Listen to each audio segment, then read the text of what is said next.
언젠가 한 경제 전문 연구소에서 부정적인 리더십에 대하여서 조사를 한 적이 있습니다. 이렇게 하면 기업 경영에 있어서 상당히 부정적인 결과를 가져온다라고 하는 5가지 부정적 리더십을 이런 특징 발표한 적이 있습니다. 내용이 이러합니다. 첫째, 다른 사람들의 필요를 다 알고 있다고 자만하여 타인을 무시함. 둘째, 자신과 다른 의견을 들으려 하지 않음. 셋째, 지나친 우월감으로 독단적 태도에 빠짐. 넷째, 비현실적 낙관주의에 빠져 현실을 정직하게 파악하지 못함. 그리고 마지막 5째, 우월감과 낙관주의가 더해질 경우 하늘의 뜻도 자신이 통제할 수 있다고 착각함 등입니다. 아마도 이런 리더십을 가지고 있다라고 그러면은 그 기업은 망하는 것도 참 당연할 것입니다. 그런데 문제는 뭐냐면 이상의 이런 5가지가 소위 성공한 리더들, 소위 말하기를 성공했다 싶은 그런 리더들에게 흔히 나타나는 그런 특징들이더라라는 것입니다.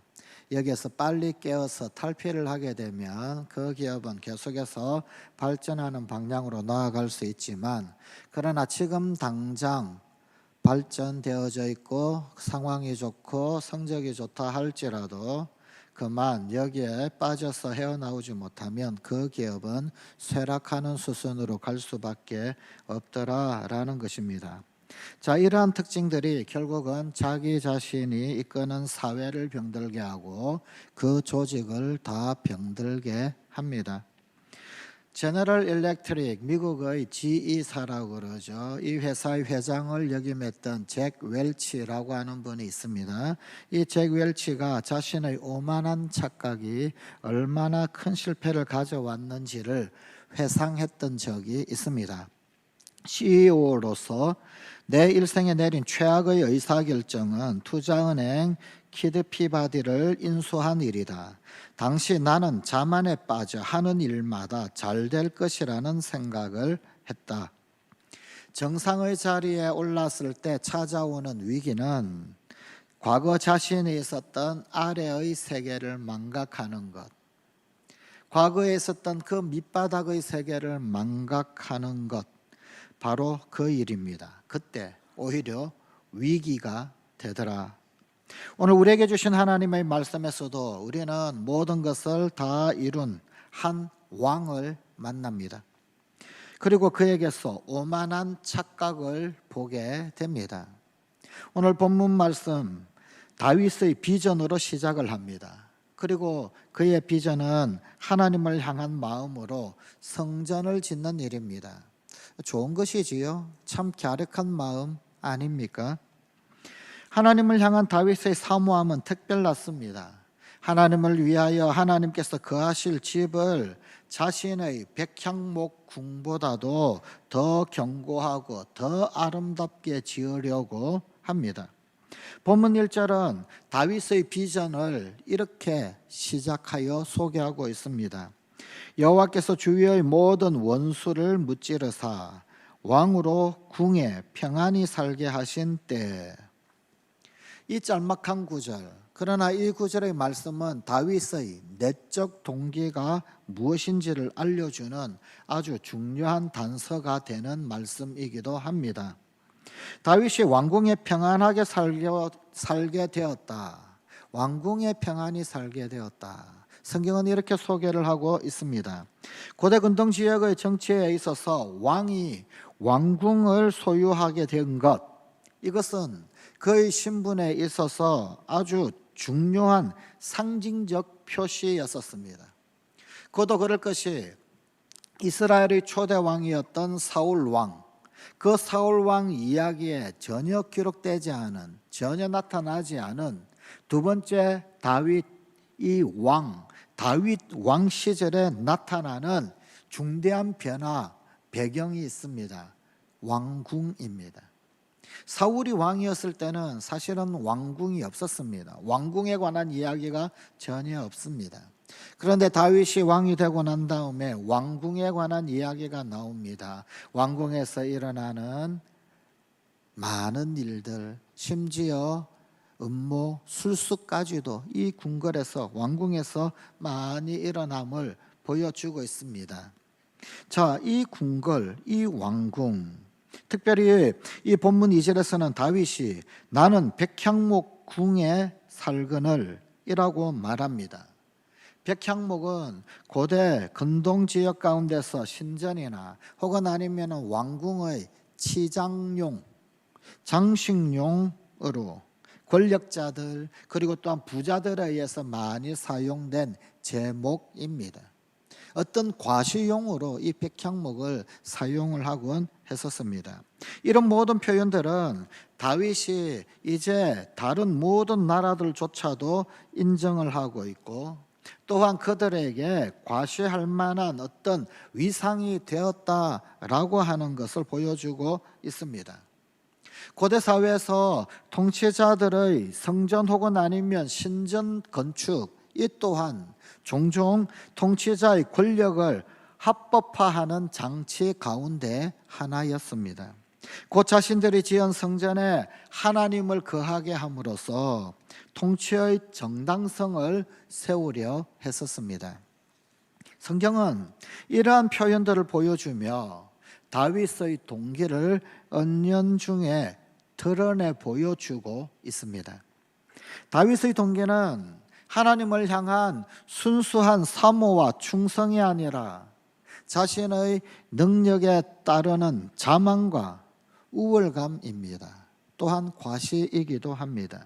즉 자기가 이루어낸 것들이 주는 만족감, 자기가 이루어낸 그 어떤 성취감이 성전을 지으려는 마음으로 발전한 것입니다.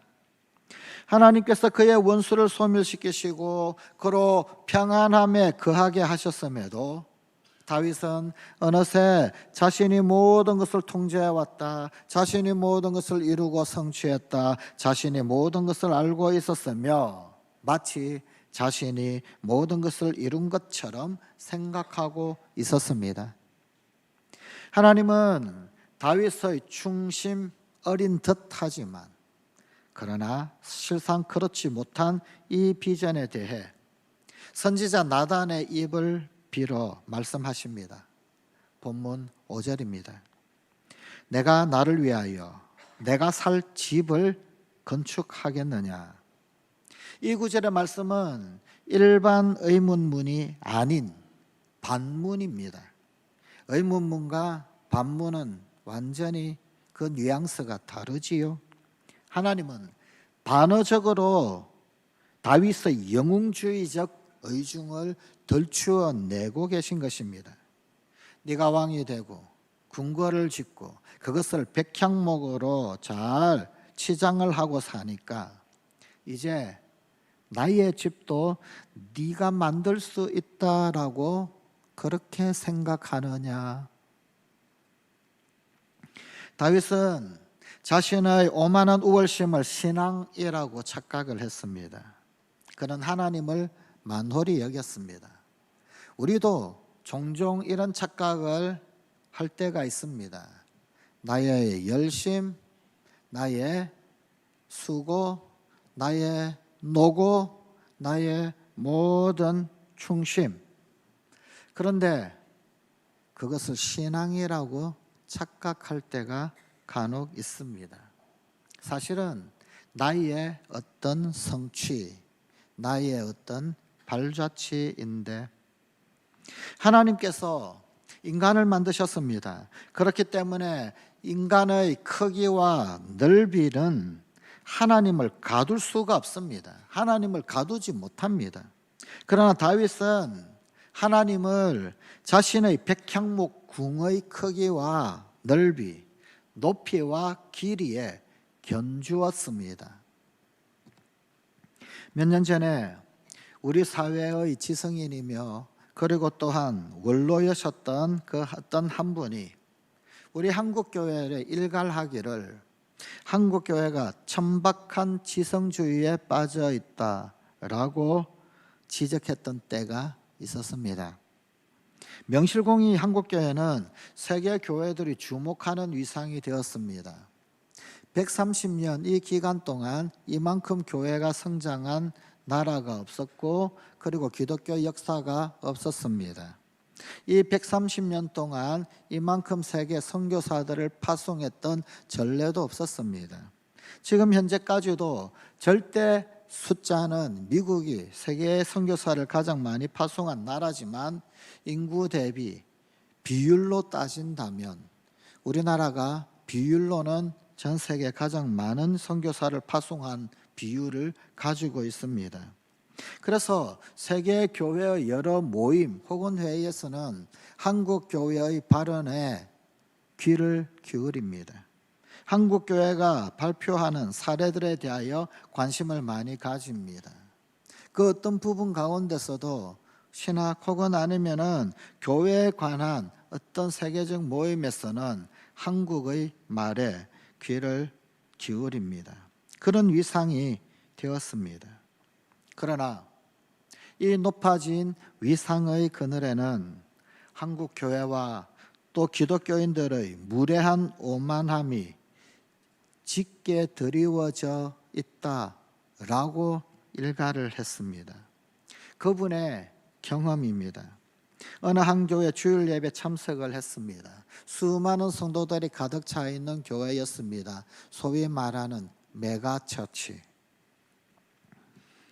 그런데 그곳에서 성경을 진지하게 해석하는 설교는 자취를 감추었더라. 그리고 은퇴를 앞둔 목사님의 어조에는 자신이 내가 그 설교의 주어에 내가라고 하는 주어가 훨씬 더 많더라.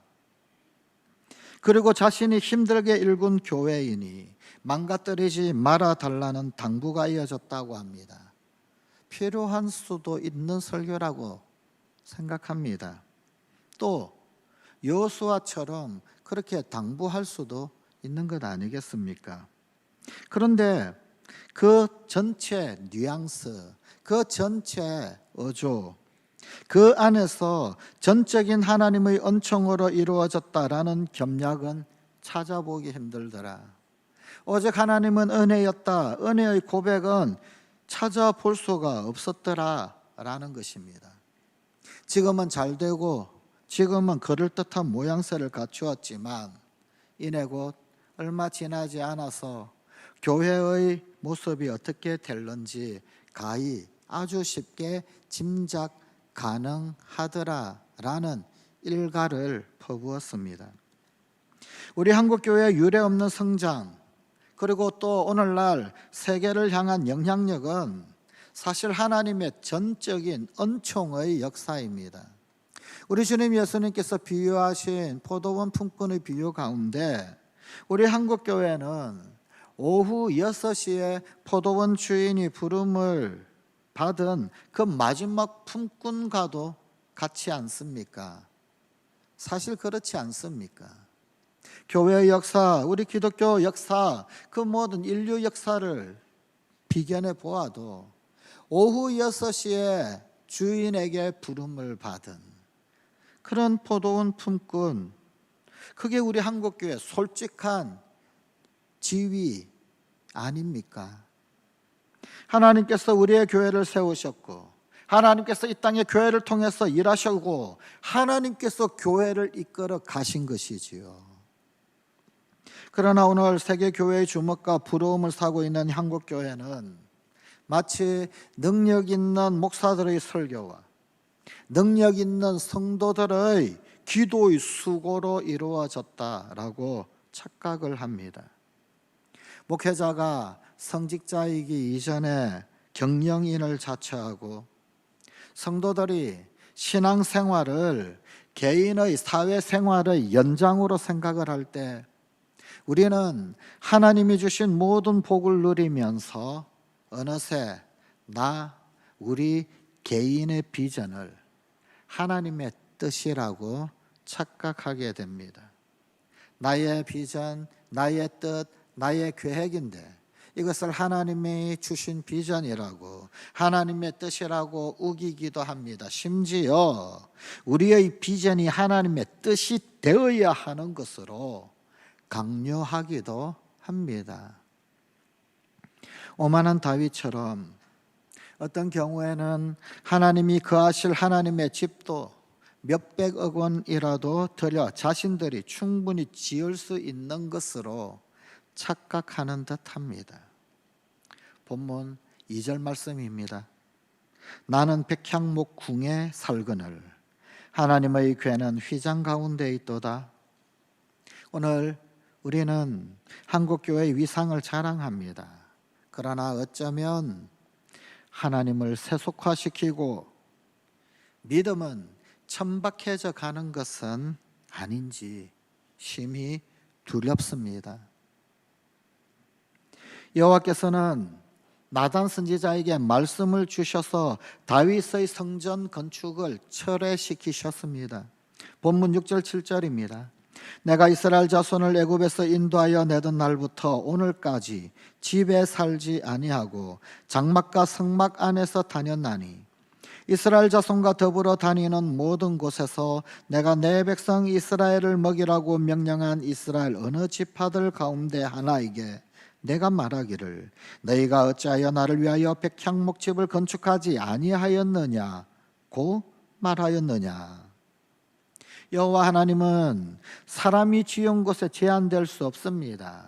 왜냐하면 그것은 하나님의 자유하심을 침해하기 때문입니다.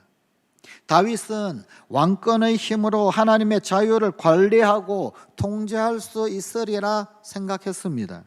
그러나 하나님은 자유하신 하나님으로 세상의 그 어떤 권세도 여호와 하나님 그분을 그 아래 놓을 수 없습니다. 아니, 여호와 하나님의 권세 아래 놓여야 하지요.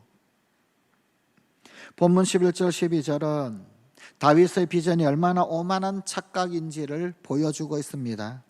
전에 내가 사사에게 명령하여 내 백성 이스라엘을 다스리던 때와 같이 아니하게 하고 너를 모든 원수에게서 벗어나 편히 쉬게 하리라. 여호와가 또 내게 이르노니 여호와가 너를 위하여 집을 짓고 여호와가 너를 위하여 집을 짓고 내 소환이 차서 내 조상들과 함께 누울 때 내가 내 몸에서 날 씨를 내 뒤에 세워 그의 나라를 견고하게 하리라. 선지자가 전한 말씀, 그 말씀은 다윗이 하나님의 집을 짓겠다라고 하나 정작 하나님이 다윗의 집을 세우시는 약속으로 끝을 맺고 있습니다. 하나님은 다윗의 성전 건축 의사를 철회시키셨습니다. 그렇다라고 해서 이것이 하나님께서 다윗 왕권의 합법성을 철회시키신 것은 결코 아닙니다. 오히려 하나님, 여호와가 너를 위하여 집을 짓고 라고 약속하심으로써 인간의 권력이 지은 집이 아닌 하나님께서 직접 다윗의 왕권을 세우는 표가 될 것을 약속하신 것입니다. 그렇게 하심으로 하나님은 주변의 다른 여러 이방 나라들의 왕권, 그 왕권들의 방식과는 전혀 다른 방식으로 다윗 왕권을 세워 가심을 드러내십니다.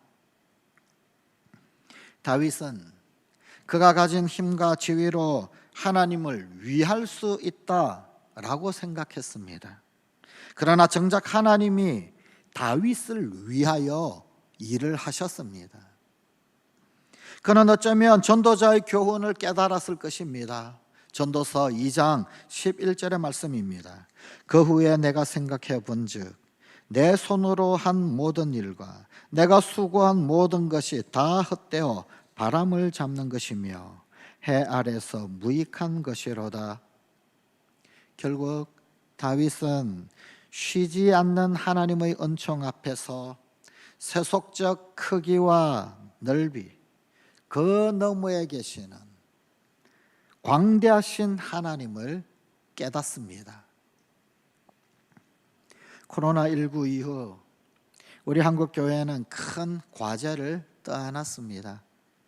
포스트 코로나에 대한 대비를 생각하며 우리 교단에서 전망한 것이 있었습니다. 코로나19가 유행했던 첫 해인 2020년 12월에 발표된 전망치를 보면 코로나 이후 교인들의 출석이 이전에 비하여 마이너스 20%가 될 것이다 라고 하는 전망이 있었습니다. 이것이 작년 2021년 12월에는 마이너스 30%가 될 것으로 발표가 되었습니다. 그러나 한간에는 이것도 너무 낙관적인 수치, 낙관적인 전망치다라고 하는 말도 많았습니다. 교인들, 특별히 믿음을 플러스 알파로 가미시키는 그러한 전형적 특성적 교회의 통계 조사들, 그것들이 포함되어진 것이더라. 실제는 그보다도 더 어려울 것이다. 이런 말들이 많았습니다.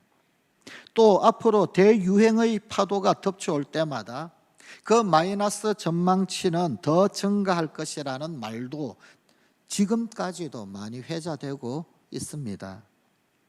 하여간 현재까지 어느 정도 이런 예상들은 적중되고 있고 또 아울러 교회의 위기를 직감하고 있는 현실입니다. 그러나 이러한 현실들은 표면적인 것일 뿐 진짜 한국 교회의 위기는 어쩌면 하나님이 교회의 주인이신 것을 잊어버리는 데서 오는 것인지도 모릅니다. 아니 사실 그 전부터 곳곳에 여러 위험과 위기가 있었습니다. 다만 코로나19라고 하는 그 상황이 방아쇠를 당긴 것일 뿐 본질은 하나님 앞에 겸비하지 못함, 우리의 오만, 우리의 무지, 천박한 우월주의의 어둠, 이것들이 사실 진정한 위기요 근저에 깔려있는 실체일 것입니다. 그러나 또 다른 한 가지 분명한 것은 우리의 오만과 무지, 천박한 우월주의의 어둠이 짙으면 짙을수록 교회를 인도하시는 그리스도의 빛은 또한 더더욱 환하게 빛난다라는 것입니다. 어두움이 짙을수록 저 하늘의 별빛이 더더욱 초롱한 것처럼 밤이 깊으면 깊을수록 분명한 빗줄기는 더 또렷이 똑똑히 보이는 것처럼 우리가 영적 어둠 가운데 갇히면 갇힐수록 거절할 수 없고 거부할 수 없고 잘못 보고 오판할 수 없도록 하나님의 거룩한 빛은 더더욱 분명히 비추어 알게 하신다라는 말입니다. 지난 2007년에 어느 한 교회의 선교팀이 아프가니스탄에서 피랍이 되어졌던 사건이 있었습니다. 그 사건으로 인하여서 선교팀을 인솔했던 우리 교단 출신의 어느 목사 하나가 생명을 잃었고 그리고 평신도 청년 하나 역시 목숨을 잃었습니다. 당시에 그 교회는 사회로부터 이루 말할 수 없는 비난, 문매를 맞았습니다. 공격적이고 맹목적인 선교 활동에 대한 비난이 이루 말할 수 없었습니다. 사실 잘못한 것도 있죠. 너무 쉽게 너무 편하게 오판한 부분이 분명히 있습니다. 완전히 잘한 것만 있겠습니까? 그러나 언론은 마치 먹잇감 물어뜯듯이 잔인하게 물어뜯었습니다. 공정한 정보를 제공한 것도 아니요, 앞뒤 전후 모든 사실을 정확하게 공개한 것도 아닙니다. 필요한 부분만 딱 골라서 좌표를 찍어 맹렬하게 물어뜯었지요. 당시에 그 동일한 기간 우리나라 외교부에서 아프가니스탄에 비자를 내어준 것이 300건 조금 안 됩니다. 200 몇십 명이 동일한 조건으로 사실 동일한 비자로 아프가니스탄에 들어가 있었습니다. 그 팀의 운전사가 하필이면 탈레반이었습니다. 하여간 잘했다는 건 아닙니다. 잘했다는 건 아닙니다. 잘못한 것 있고 오판한 것 있고 쉽게 생각한 것 있고 그런 가운데서 오만함이 있을 수도 있었겠지요. 그런데 그 이후 그 교회 담임 목사가 어느 목회자 컨퍼런스에서 이런 고백을 했습니다. 아프가니스탄 피랍 사건으로 당시 교회도 나의 목회도 무너졌다고 생각했습니다. 그런데 기도 중에 하나님께서 교회에 대한 제 자신의 집착이 있었음을 깨닫게 하셨습니다. 2명의 목숨을 잃는 아픔이 있었는데 그로 인해 교회가 자연스럽게 아프가니스탄 선교에 헌신하게 되었습니다. 그저 단순한 단기 선교 정도가 아니라 오히려 그 일 이후에 온 교회가 아프가니스탄을 품게 되었다. 그리고 이 나라를 위하여 늘 기도하게 되었고 그 잃어버린 영혼들이 하나님 앞에 돌아오기를 더더욱 전적으로 하나님 앞에 의뢰하고 헌신하게 되었더라 라고 하는 고백이었습니다. 사실 그 사건 이후에 그 교회 담임 목사는 사임을 했습니다. 그 교회에서는 94%의 재신임률로 이때일수록 목사님이 더욱 계셔야 하고 이때일수록 설교를 해야 한다. 그 사건 직후 설교도 중단을 하고 모든 사역을 중단하고 있었거든요. 그래서 결국은 다시 복귀를 했습니다. 사실 그 목사는 그 사건 후 한동안 설교하지 않다가 다시 복귀하여 첫 설교할 그때 그 첫 설교에서 우리가 지금 먹을 만한 욕을 먹고 있다라고 하며 그럼에도 분명 여기에도 하나님의 깊은 뜻이 있을 것이다 그렇게 설교를 했습니다. 로마서 5장 20절 21절의 말씀입니다. 죄가 더한 곳에 은혜가 더욱 넘쳤나니 이는 죄가 사망 안에서 왕노릇한 것 같이 은혜도 또한 죄로 말미암아 왕노릇하여 우리 주 예수 그리스도로 말미암아 영생에 이르게 하려 함이라. 오늘날 많은 한국 교회들이 오만과 독선에 빠져서 어려움을 자초하지만 그럴수록 하나님은 우리 가운데 쉬지 않고 일하십니다. 교회를 버리지 않으시고 새로운 방식으로 교회를 통해 세상에 빛을 비추십니다. 성관가족 여러분, 하나님 앞에서 오만과 독선을 버리십시다. 하나님 앞에 엎드려 겸비하십시다. 어거스틴이 말했던 것처럼 첫째도 겸손, 둘째도 겸손, 셋째도 겸손. 빛을 따를 것인가? 애써 눈을 감고 외면하여 빛이 없는 것처럼 살 것인가? 선택을 하십시다. 교회든 나 개인이든 우리가 하나님을 위하여? 아니요. 하나님이 우리를 위하십니다. 기도하십시다. 하나님,